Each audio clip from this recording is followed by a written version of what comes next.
Well, hello, everybody, and welcome to another episode, Her Business, Her Voice, Her Conversation.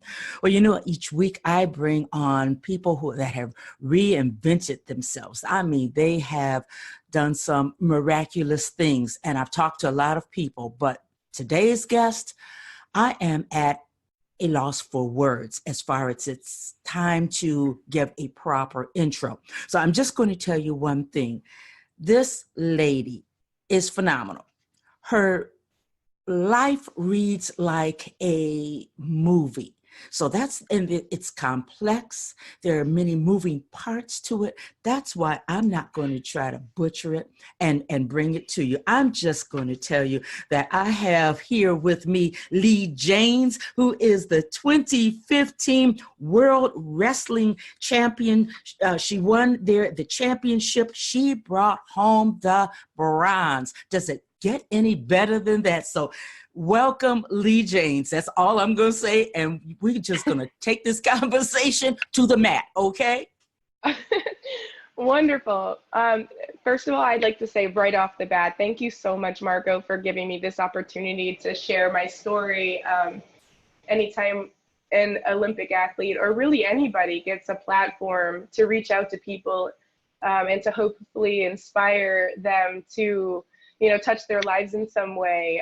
I always like to be able to be a part of that, just because, sometimes when you're training, when you're doing things, you get so involved in self-improvement and your internal motivations and in your own headspace that we don't get a chance to really make sure that our purpose is being laid upon the world, and that that is a benefit to everybody around you, that your light is shining on everybody. So I really do appreciate it. I'm very grateful for this opportunity.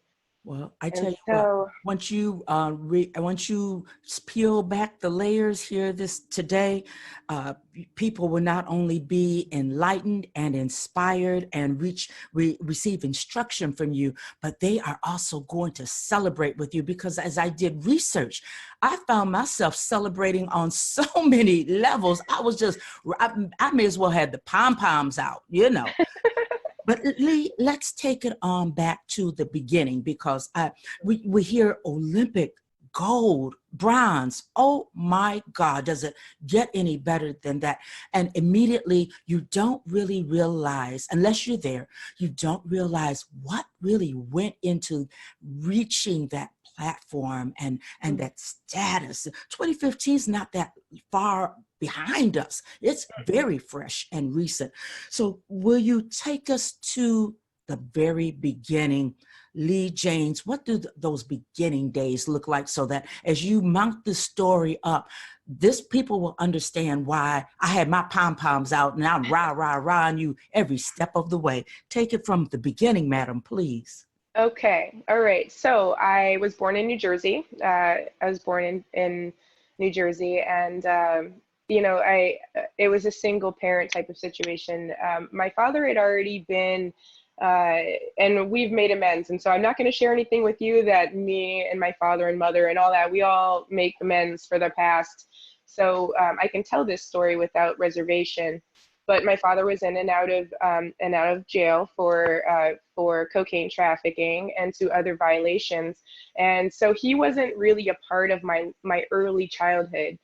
So I was raised by my mother up until about 11 years old, where there was a huge breakdown in the family structure, and I was placed in the care of the Division of Youth and Family Services, which now I know is not actually uncommon for New Jersey, but at the time, obviously, as an 11-year-old, still in middle school, to be placed into care of the state, to become a ward of the state, was an incredibly traumatic time in my life, where I wasn't really sure why things were happening that way and why my family was targeted for crisis intervention. Now, obviously, I'm older, and so I understand a lot more about the support that my mom reached out for when she needed help, and how that help and how the Division of Youth and Family Services may have misinterpreted and not really helped in the way that my mom had initially expected instead of supporting. Yes. They optioned to basically cause a deterioration of our family. My brother was sent to a group home in Voorhees, New Jersey, and I was placed in Stepping Stones group home on Phillips Road in Larchmont. And so that's where I spent my high school years. And as you can imagine, I mean, high school is hard enough. Mm-hmm. There are kids that you're navigating, you're trying to figure out your identity, you're learning how to get along and not get along with people. There's lots of cliques and activities and stuff. And I really so badly wanted to crawl under a rock, you know. Yes. It was so incredibly difficult, and I was battling with so many emotions on top of being able to try to become successful.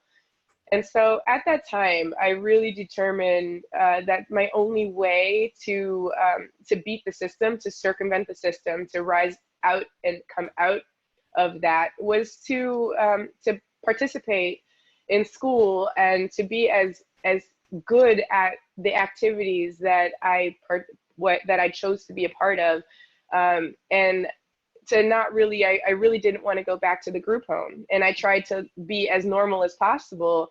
I don't really know how I did that because, you know, but it was like simple things like the government van that would drop us off outside of the high school. Yes. I asked them to please drop me off down the street and just give me some dignity to walk in without, you know, people seeing me get out of a quote unquote special van.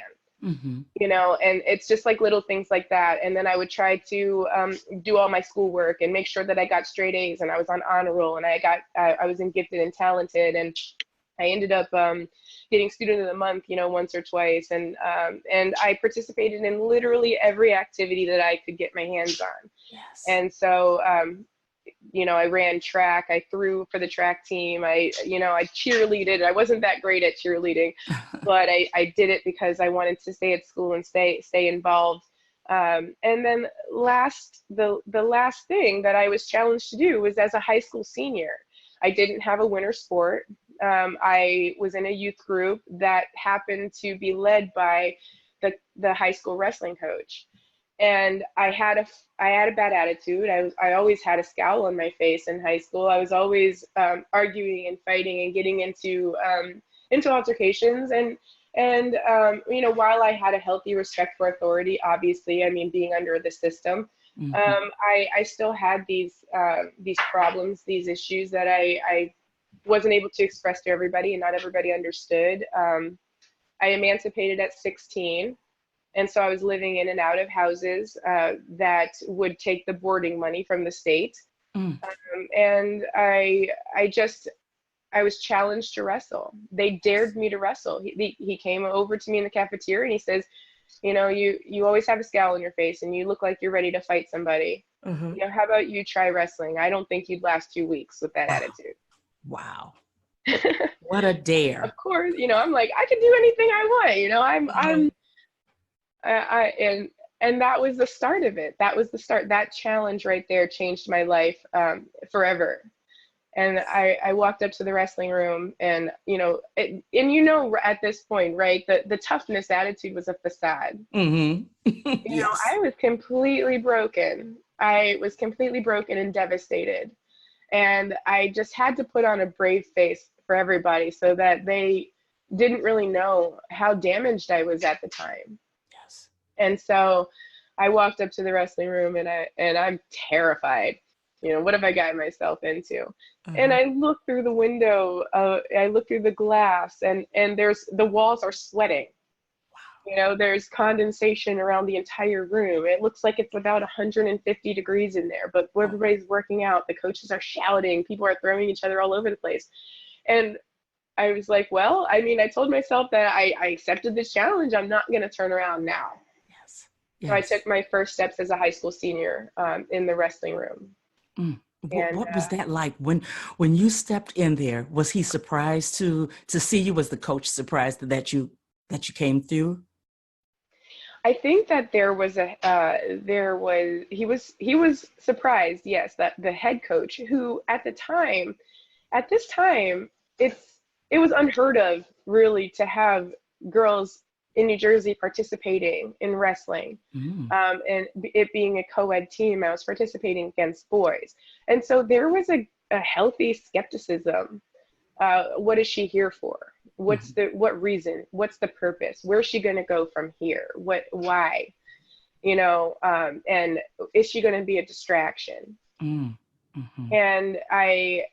and that's just within my own room. I mean, the conversation that took place outside of wrestling was, oh, this is just a phase. You're doing this for attention. And what kind of wrestling is this? Oh, so you're really wrestling around with the boys. And when they apply those connotations to it, they have never seen it. They've never seen me training. They've never seen me, the struggles, the character building element that should be offered to both boys and girls. And I just think that the intervention, the divine intervention that occurred when that coach challenged me to a sport like wrestling, unknowing of my life circumstance at the time, it was exactly what I needed. I got taken down probably 1,000,000 times. And 1,000,000 times I had to stand back up again. Yes, yes. And there's one time out of the high school year, I got my hand raised. But that was enough hope to know that if I got taken down 1,000,000 times and I stood back up 1,000,000 times, that one of those times I might win. That I could win this. I could get my hand raised. That is, I'm listening to what you're saying, taken down 1,000,000 times, got your hand raised one time. Now, you know how many, that is pure strength, as my mama would say. That is pure D strength, because you know how many people would have leaned back on their circumstances. I mean, you were emancipated, an emancipated minor. You were working with that. And it wasn't like you just won every match and that just pumped you up and pumped you up. You really did inside work so that you would just keep going, and it was enough to fuel you. That is strength. That is amazing. Oh my goodness. Well, you know, like when going through the group home and going through the all of the challenges in the early childhood, I had to they challenged me a lot to really like, because when people are telling you like that you're chronically depressed, and you're this, you're oppositionally defiant, or whatever it is, and these are the labels that they placed on me. It really did challenge me to take a look and say, am I really those things? Do I need to change? Do I need to work harder? What do I need to do in order to not be, you know, the things that they say I am? And a lot of many of it, I said, okay, well, yeah, of course I'm depressed. I have no parents. I am a ward of the state all of a sudden. And now I'm on my own at 16, where, you know, some would say scientifically your brain hasn't even completely developed. Yes, yes. So, you know, it's, of course, obviously. And that was my standpoint on it. And I don't know if that was right or not. Maybe I was all of the things that they said I was, but I didn't really feel that way. I felt like I was just given a very challenging circumstance, and it was going to take me a lot longer for me to get my hand raised, for me to win, than maybe other people that were given and afforded, you know, more solid, you know, foundation and a different, you know, dynamic and a different opportunity. Maybe they were given a little easier path than I was. And I was just going to have to find a way, you know? Yes. And so I'm grateful for that thought process. Now, looking back, I feel like I was really insightful for the age, and you know, it could have been the opposite. And here I am today being able to share the success story of it. It sounds to me as though God's grace just took you on through. That's what it sounds like to me, because there is no, I mean, at that tender baby age, for you to come through, and now you're bitten by this, smitten by this wrestling thing. Besides what you're here for, the just women, girls wrestling, unheard of, just it's suspect, as you said. So now, but you are on a trajectory that says, I'm in I'm all in. My hand is going to be raised, and little did we know how high it was going to be raised. Take us on to how a person does become a part of the Olympic team, because I know, I mean, that's a lifelong dream. How is it that you even had that in your sights, even though I know, looking back now, there was no other place to go but to the Olympics? Tell us about that journey, Leigh. Yeah. Okay. So you mentioned God's grace, and I can't even express to you how clear it is in my life, how clear the doors and the paths and the right decisions, that it's almost you know, you said it yourself, like it's God's grace that's really showing me the way, showing me it's in, and he made it easy, right? So it was like, okay, here it's homelessness, you know, and possible, you know, bad crowd, you know, bad path, you know, you're going to potentially be in trouble, and you're not going to do well with your life. And here is opportunity, light, inspiration, motivation, Yes. challenge. And it was like night and day. It was so Yes. easy for me to make these decisions, and for me to, and I think it was also because I was open to that, and then I was like willing to take the risk, and I was willing to take the challenge and the leap of faith, Mm-hmm. and see where it takes me and see where it goes. And so my path was pretty direct. And so after high school wrestling against boys, we were informed of a national championship in Michigan, that it was an all girls competition. Mm. And I didn't know it at the time, but New Jersey is a great state for wrestling. We have a strong wrestling pedigree. Really? And so it turns out that I was actually pretty good, even though I lost all my matches but one against boys. Mm-hmm. And so I went out there and I placed All American. And from there, All Americans were put in a USA Wrestling magazine. And Mm-hmm. colleges that were starting women's wrestling teams, scholarship teams, recruited from that magazine for the very first year. Mm-hmm. So I was recruited. I went to work for my high school coach and his family at Long Beach Island in New Jersey for the summer, and we received a phone call. The wife of my Eileen Boker, she's my high school coach's wife, and she fielded the call, and she said, "I have some good news for you." And I said, "Okay, what is it?" She's like, "You're going to college." And I'm like, "Holy cow, where is it?" Yes. And they said, "Oh, you're going to Missouri Valley." And I was like, "Where is that? Where's Missouri?"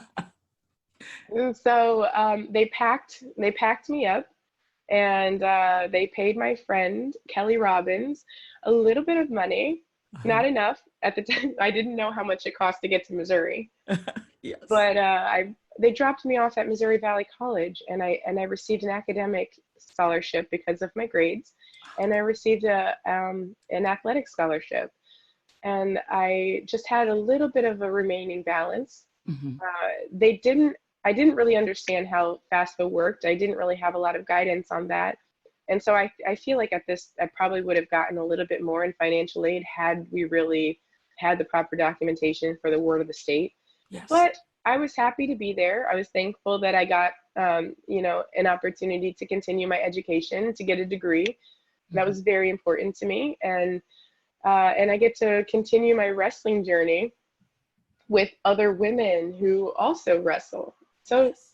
it was crazy. It was so amazing. I think every time I land in a new place that I know I'm supposed to be, I kind of look around in awe and Yes. in gratefulness that here I am. Like I have this amazing situation, and I know maybe for some people they had their sights set on Ivy League and and this and that, and they have I want to be a doctor or a lawyer or whatever. But for me, I just really didn't know what I wanted to do, Mm-hmm. given everything that's happened. I was just trying to navigate.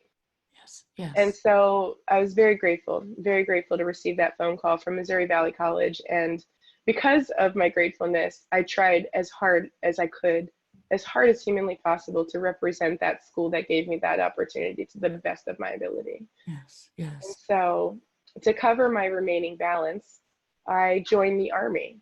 Mm. I needed a lot of structure. I was like a little bit of a wild animal. I was not very domesticated. I just kind of roamed and did whatever I wanted to do without consequence. Although I had a healthy grip on on responsibility. Yes. I could use a little bit more discipline, and I could use a little bit more money Mm-hmm. to pay for school. And so I enlisted in the Army as at the time it was 98 whiskey. They changed the nomenclature to 68 whiskey, but which is a combat medic.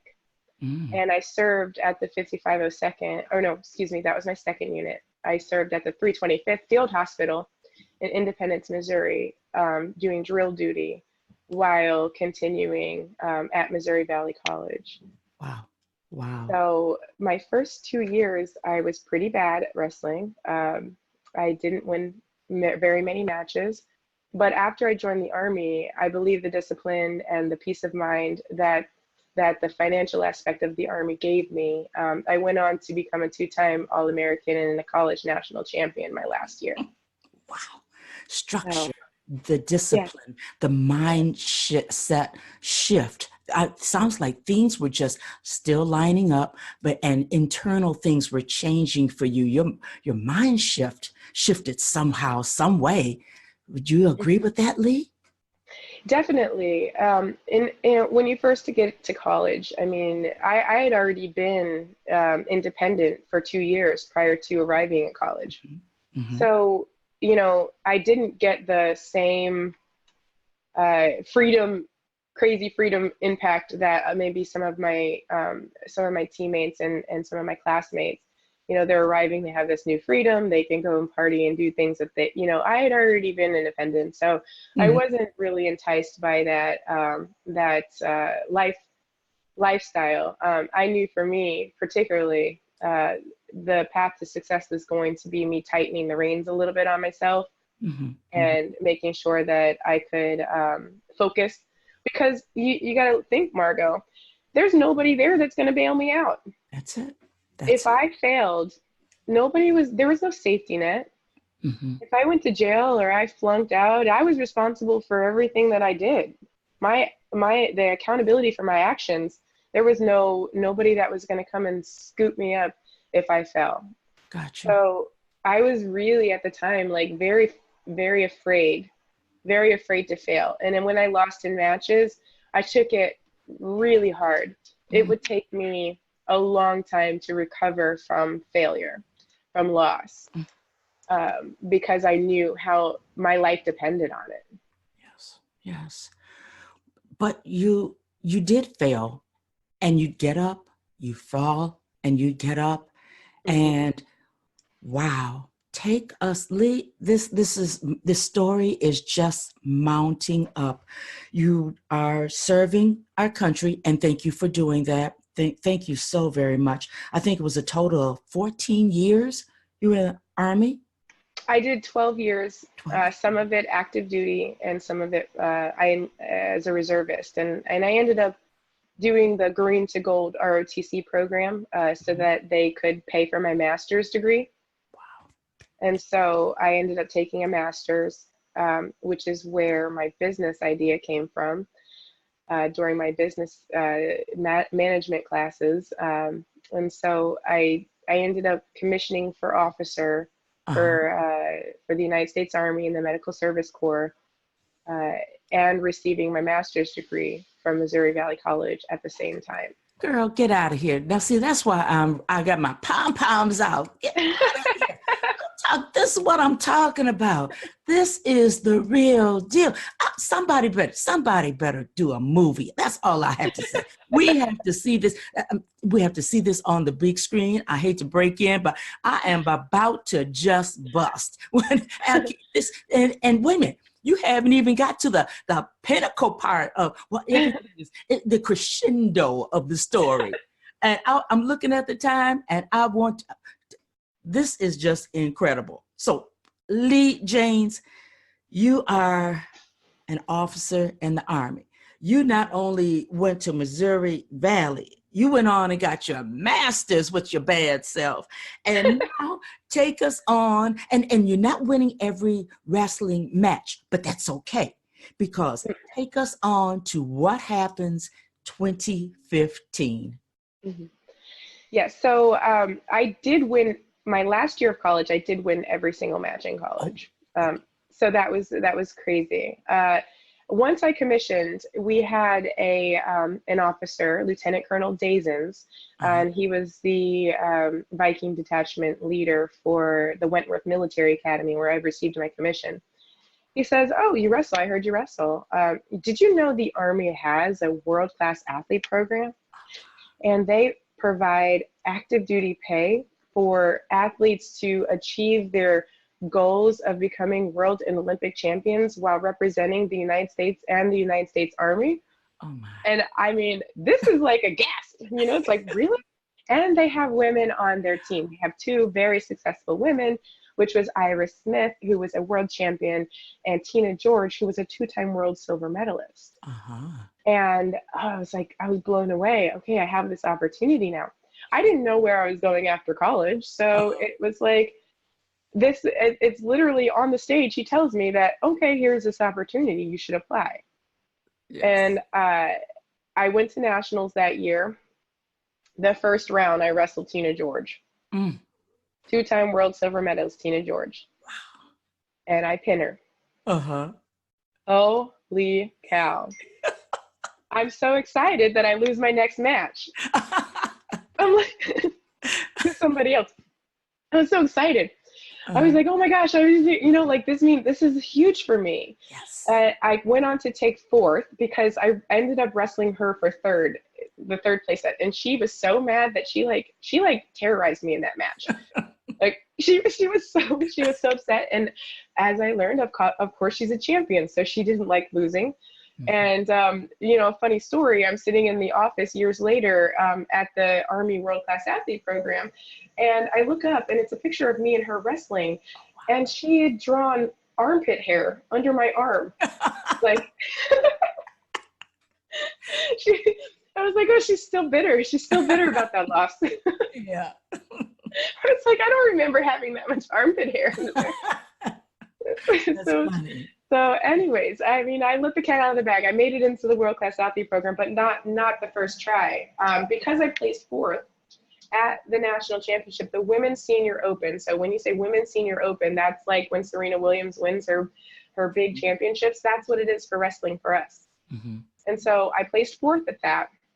And that qualified me, top 7 qualified to become a resident athlete at the Olympic Training Center. Oh my goodness. And oh my gosh, and they provide you room and board and the best food ever. The accommodations. I felt like I was staying at a luxury resort, and I was there for almost 10 years. Oh wow. Yeah, so I was a lifer. No, but there's a lot of people that stayed there that long. It wasn't just me, but I really settled in, let's say. But I arrived at the Olympic Training Center in Colorado. I worked all throughout, college, so I did have some money in my pocket. And because of the financial support of the Army, I wasn't broke. So I was able to buy a car, and now I was able to drive myself to Colorado. Yes. And here I arrive at the Olympic Training Center, and I walk in. As I'm driving through the gates of the Olympic Training Center, excitement just overwhelms me. I drive past the Olympic rings, and I have to ask for directions because I don't know where I'm going. And I drive all the way around to the front, and I park, and I walk in, and I arrive at the Olympic Training Center, and they give me my credentials. And Sherry, the mom there, she's a wonderful woman that works there and helps athletes find their way. She showed me around and showed me where the cafeteria was, and I was waiting for the schedule for practice times and stuff. And I walk around, and I'm seeing the Olympic rings, all the quotes and the statues, and there's a flame at the end above the spirit store, and I immediately know, like, okay, this is what I'm doing. I'm going to make an Olympic team. Yes. I'm going to do this. I'm going to I'm gonna, and I'm given this opportunity, and I'm gonna make it work, and just like I did with everything else, and just remembering a great deal of gratitude and just motivation and excitement surrounding my first steps on the Olympic Training Center, and a very profound impact that I had, that I was even able to get this far. Because at this point, right, I haven't looked back. Mm-hmm. I took off from that group home and I never looked back. I just kept climbing. That's it. And so, and that's where my journey for the Olympic Training Center began. I won nationals, the Women's Senior Open, the following year. I qualified for the World Class Athlete program. And through the World Class Athlete program, I was able to, and as well as the U.S. Olympic Committee, I was able to fly all over the world and represent my country and train and practice and participate on Team USA. And I had made 7 consecutive national teams. Oh my goodness. At that point. Leigh. And I had won 2 national championships and had made 2 world teams prior to 2015. And so there was a shift in 2015 in my mindset, in my thought process, and how I approached, because I had lost 2 times in the 2006 or 2007 World Championships. I lost 1 match and I was out of medal contention. Mm-hmm. In the 2012 World Championships in Canada, I was out. I was out the first round again. I lost to Mongolia and she lost, and so then that eliminated me from the competition. Mm-hmm. And I just at the time I had been following suit. I'd been following everything. I was afraid to make decisions outside of what the normal structure is for practice. Mm-hmm. But I'm getting into my mid-30s at this point, by the time the 2015 World Championships came along, and I had nothing to lose by making my own decisions, the decisions that my heart said that I needed to make, that my body said that I needed to make. And not without a lot of riff in my by my coaches in both organizations, both the Army and the Olympic Training Center, I was able to for the first time in probably 5 or 6 years, make some decisions for myself as it pertains to my preparation into this next World Championships. And I also, at the time in 2000, after the 2012 Olympics, and after that failure to make the team and failure to medal, I got married and started a family. So my daughter Evelyn was born in 2013. Wow. And so I'm in a no-lose situation. I come back from having a child. Nobody has any expectations for me to come back and participate and win anything. I had failed previously, so the pressure that it really was a false pressure. Mm-hmm. Because I had thought that I was committed and thought that I was doing everything right the first 2 World Championships, and I failed at it. So here's an opportunity for me to change and to change myself and to change my thought process once again, and to reinvent myself as a mom and a wife, and to go out there and compete for fun. Yes. And it was in Las Vegas. All of my friends were there. My college team was there. The Army was there. Everybody was there watching. But all I could really think about was just having a good time. And one other very large defining factor was that my training partner, Will Smith, is a profound Christian. Mm-hmm. And everything that he said and everything that his wife said in support of him supporting me, it's hard, right? The wife supporting him in supporting me, because it's not easy.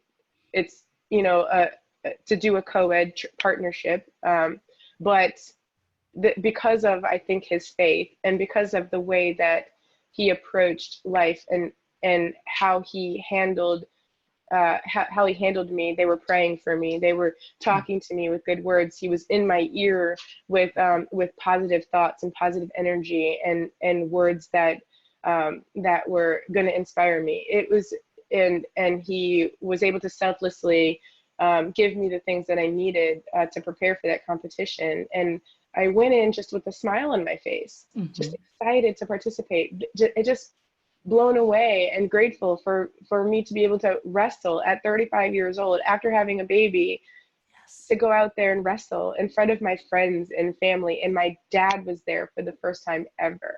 Oh my. So and he's crying in the stands, and I go out there and I tech my first match. That's my first win at a world championships. Second match, I win. Don't know who she is, but I found out later she was a European world champion and winner of multiple Grand Prix. And then I get caught and pinned my third match in the semifinals against Herschel from Ukraine, who later failed her drug test for melodium. Oh, wow. But that's not why I lost. I lost because I got caught. I was in poor position. So it's like, let's put this behind us. That's not, you made a mistake. You need to get back up. There's no time now at this point to be devastated like you used to. You used to cry yourself through the next match and you wouldn't have enough energy to participate. But this one, I decided cognitively to just put that match away. All right, you made a mistake. You lost the match. Let's keep going. If you continue to be down in the dumps, you're going to lose your next one. And so that was a big difference. And so I went into my third place round. My daughter wouldn't let me put her down. People were urging my husband, take the baby, take her. She needs to get ready, whatever. My daughter wouldn't let, so my arms are tight. I'm holding my daughter. She's warming up with me at 1 year old. She's warming up with me in the back room at the World Championships, and then, I go out there and I have just enough energy to squeak out a last second win against the Azerbaijani. And it's it. I'm a world medalist. And I was like, I didn't even know how to feel. Obviously I was excited, but I was also surprised, and I couldn't believe that this was happening to me. Like, oh my God, after everything that I've been through, this has actually happened. I actually won a medal for the United States of America. And not only that, that medal put USA on the podium that year in team points. It was between us and Azerbaijan. And so that win against Azerbaijan catapulted USA to the third place finish at the World Championships. And so I was able to help my team on the podium too. And that was important. After feeling a lot of failure. Yes. Oh my goodness. See, this is why, the pom-poms are out. I can just see you there. I watched the footage. Leigh, what a life. What a life. All I can think of is I keep hearing you speak of challenge, and you met the challenges in your life. I hear you speak of mindset and how you were able to reinvent yourself. At a split second, you decided, a mind shift. I'm not going to cry myself and lose all my strength and energy and mourn what just happened. I'm getting through this. And wait a minute, your baby Evelyn is, mommy, here I am. You have to pay me some attention. And I mean, oh my goodness, just one and one more opportunity, and you pulled it off. His grace is sufficient. Here you are once again. Yes. This is exciting. Oh my goodness, what a story. So now with Leigh Jaynes, with all of that, and you'll never forget it, and America will never forget what happened that day.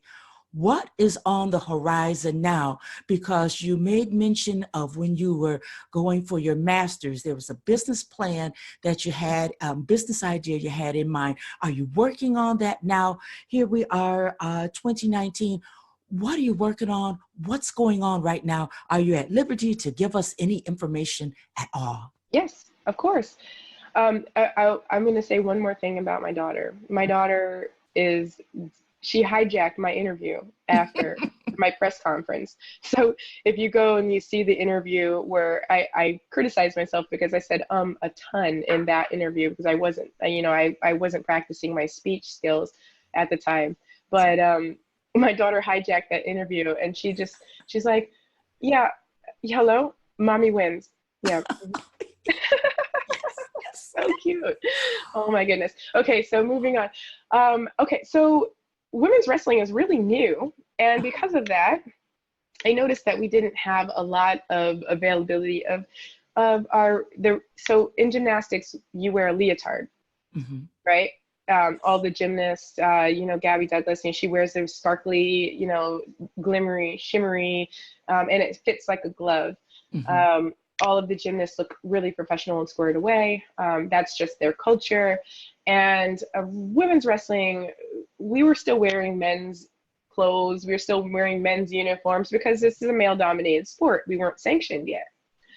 And so I decided for my business project, during my master's, I decided to survey other women wrestlers, other females that participated in wrestling, and survey them to see what they wanted in a wrestling singlet. We call them singlets. So it's the spandex suit that we wear when we compete. Okay. At the time, it was very low cut,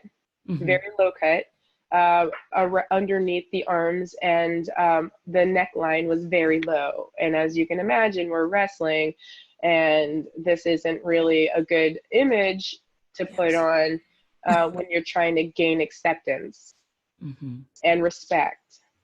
And so I ended up completing that project and reaching out to other companies that manufactured wrestling gear, and some of them had very small lines of 1 or 2 stock singlets, very plain stock singlet, that girls could purchase if they wanted to participate. But there was nothing custom. There was nothing that could help them match a team. Yes. And so one company, after several said no, one company, Brute, said yes, that they would help me to produce a new women's wrestling line. And so I worked diligently for about a year with Brute, and I still have them as partners, to create a women's wrestling singlet that could be customized to match their boys team, so that they could go out and focus on what's most important, which is the competing, focusing on competition. No longer do we have to worry about our straps pulling down or the murmurs in the crowd because of the inappropriateness of the appearance of you wrestling with on a team and not being outfitted correctly. Wow. And so that's how it started. Now I own Chick Wrestler LLC, and I have one partner. And I produce my own girls wrestling singlets, as well as other apparel, head covers, head caps, which is a requirement for folk style wrestling, as well as a program that allows girls participating on boys teams. Not all states are sanctioned. New Jersey's lucky. We sanctioned this year, so we have an official girls high school state championship. Wow. But for those girls that are still participating on boys teams or want to match the boys teams, I can very cost effectively produce a singlet matching that team, but in a girl's cut. So, and it's been a great program. It's called Copycat. And we also have a Maya program, which helps developing organizations, ones that are wanting to build their girls wrestling community. We do a profit share program that allows them to create, design a singlet for purchase, and so half of the money, that is half of the profit, will go back to that organization to help them build their girls program and provide them resources.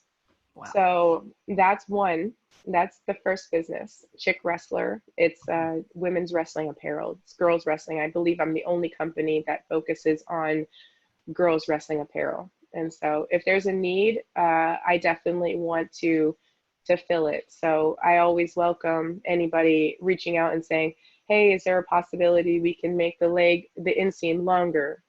Is there a possibility we can make the leg bands less tight?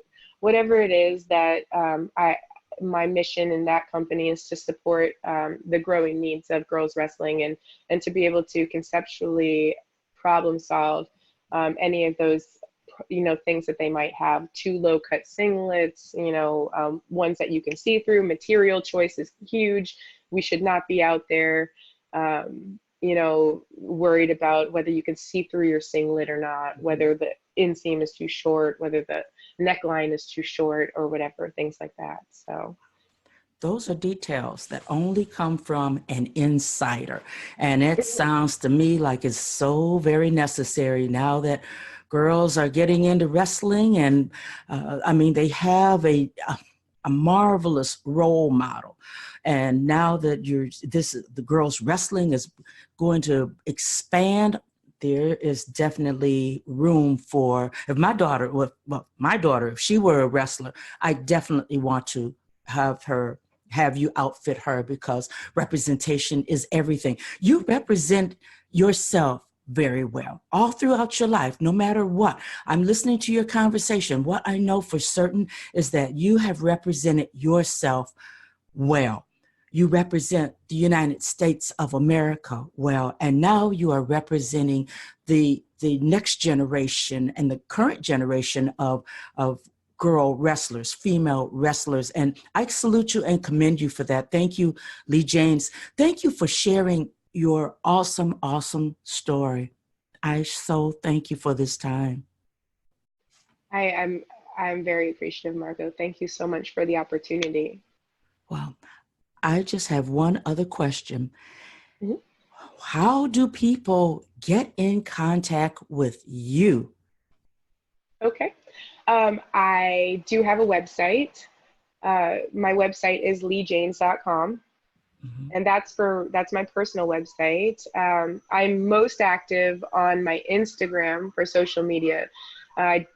It feeds directly into my Facebook. My Facebook's at the max. They only allow you to have a certain amount. You know, every once in a while, somebody unfriends or unfollows, and then you can add one or two more. But Instagram is really where I'm most active. So that handle is at chick_wrestler. So chick_wrestler. Oh, okay. And I also, if anybody out there needs help or needs support with their girls or women's wrestling, I know that there's going to be somebody out there I know that may need support in that area. My website is chickwrestler.com. Wow. And so like you said before, I have a lot of moving parts, and I'm grateful to share just the even small, part of this journey leading up into 2020, which will be my next Olympic trials. There we have it. There we have it. You heard it here today. 2020. I wondered about that. And I thought, well, okay, I don't want to be too intrusive. I hope she'll drop that nugget on us. 2020, all eyes will be on you, most definitely. This is an amazing story.